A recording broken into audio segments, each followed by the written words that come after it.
Do you feel like you'd be good at rock climbing because of this? No.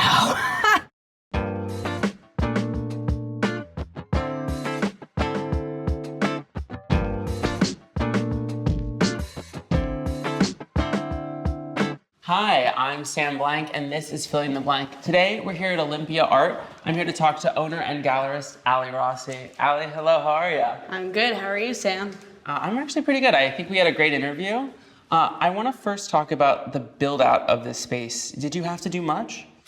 The only thing that we really had to do in this space when I moved in was create our little desk situation up here, and then install some track lighting, and of course we repainted the walls and the floors. This is like, you do have an on-street storefront, but you have to come up into the space. Yeah. How is that for you? It's cool. I mean, I think it's like quasi street level, because if you stand on that corner facing the gallery, you can see these back three paintings and the larger one that's back there. And then we also have the window display. So I think it is very recognizable, and people, you know, it's mysterious, but they know they're entering an art gallery. And with your space, you know, we always joke about the gallery being the white cube that shows the art. You pretty much have an exact cube.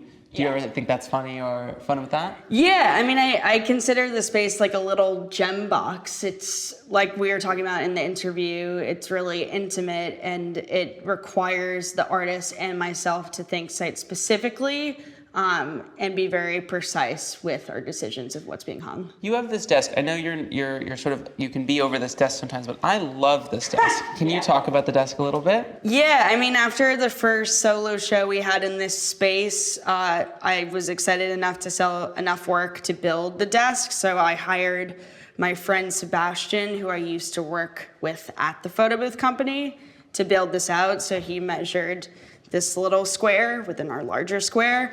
And it was also important that we had room for our book display, because oftentimes we've created zines or catalogs for the shows. So to me, it's really important that there's an accessible price point for people that come and want to take something away. Can you introduce us to Nono? Yes, this is Nono Rossi. He's pretty famous. He got interviewed on The Doggist a couple of months ago. So although he's appearing very camera shy, he's used to being taped. Can you tell us about Heather's work? Heather Benjamin is an artist who's Brooklyn-based, but from New Jersey originally. She's been very prolific in the zine and artist book world for almost 20 years. And in the last 5 years, she's started working on canvas and developing her painting practice. And I'm noticing that with this work, there's a tableau in it. There's a comic book element to it. Can you talk about that? Yeah, I mean, I think throughout this work, and if you go on her website and look at her zines, you'll see these reoccurring motifs. And she thinks a lot about feminism, romance, the female archetype, the myriad experiences and situations that they're put through. But this is a really interesting painting because it's one of the only works in this show and a new development in Heather's practice where this reoccurring female archetype is absent. With your artists, are you in their studios a lot? Are you, how involved are you in their practice? I would say in an ideal world, I'm there all the time. With Heather in particular, we probably had 4 or 5 studio visits over the course of a year planning the show. But she didn't require me to be as present because she was already familiar with the landscape of our program and the space itself. So with her, it felt a little bit more hands-off, but I'd say typically I'm there quite a bit. So are you a guide for the artist's career? I know some gallerists feel differently about how they run things with their artists. Yeah, I mean, like I've said before, it's really collaborative. So I think there's constantly this workshop type of interaction where we're bouncing ideas off of each other. And then as the show gets closer, then we start thinking more specifically about how the work's gonna breathe in the space. So for Heather, since her palettes are so maximalist and also the compositions have so much going on, it felt really important to provide breathing space for each painting. And another idea that came out of that was these paintings where this female archetype is absent as a way to create that breathing space. Can you talk about what Heather is really like her materials, how she's moving paint, and what you guys talk about. Yeah, so I mean, academically, Heather has a printmaking background, so I think there is a sort of precision that she's learned in that setting that she does translate here, but also because she has this zine practice, drawing is so important to the work. So for me, the thing that I found the most exciting is this transition to painting where it's that she's drawing with color. So she creates these desert, parched landscapes and then puts in these living forms who somehow are able to continue to exist and thrive even though it seems like their environment is highly dramatic and unlivable in some ways. Ali, we're outside, we're in front of your space here on Orchard Street. Can you tell us about this window, what it's like to hang works in there, and any of that kind of stuff?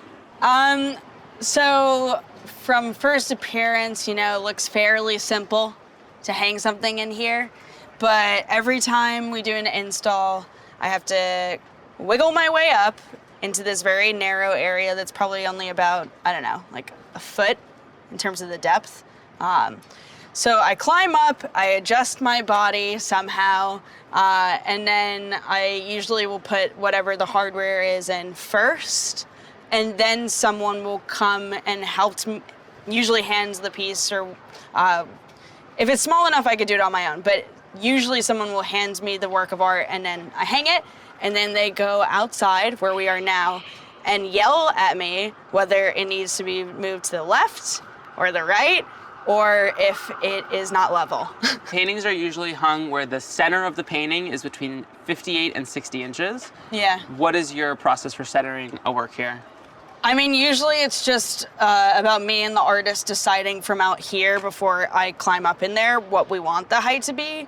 And so I've figured out that the wall back there ends about 8 inches below this little glazing. So then I'll just measure up whatever that math needs to be. So there's no exact like 57 center or 60 center hang for in here. It's truly whether the artist and myself feel like the work should be higher or lower, and usually that's dependent on scale. Do you feel like you'd be good at rock climbing because of this? No. I think I have just enough upper body strength to do this, but no. So, Ali, you've got these awesome plants back here. Do you take care of them?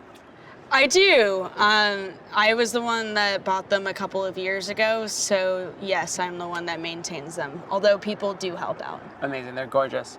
And yeah, thank you. Thank you for taking us around. Thank you for telling us about the plants. Do you have a favorite plant?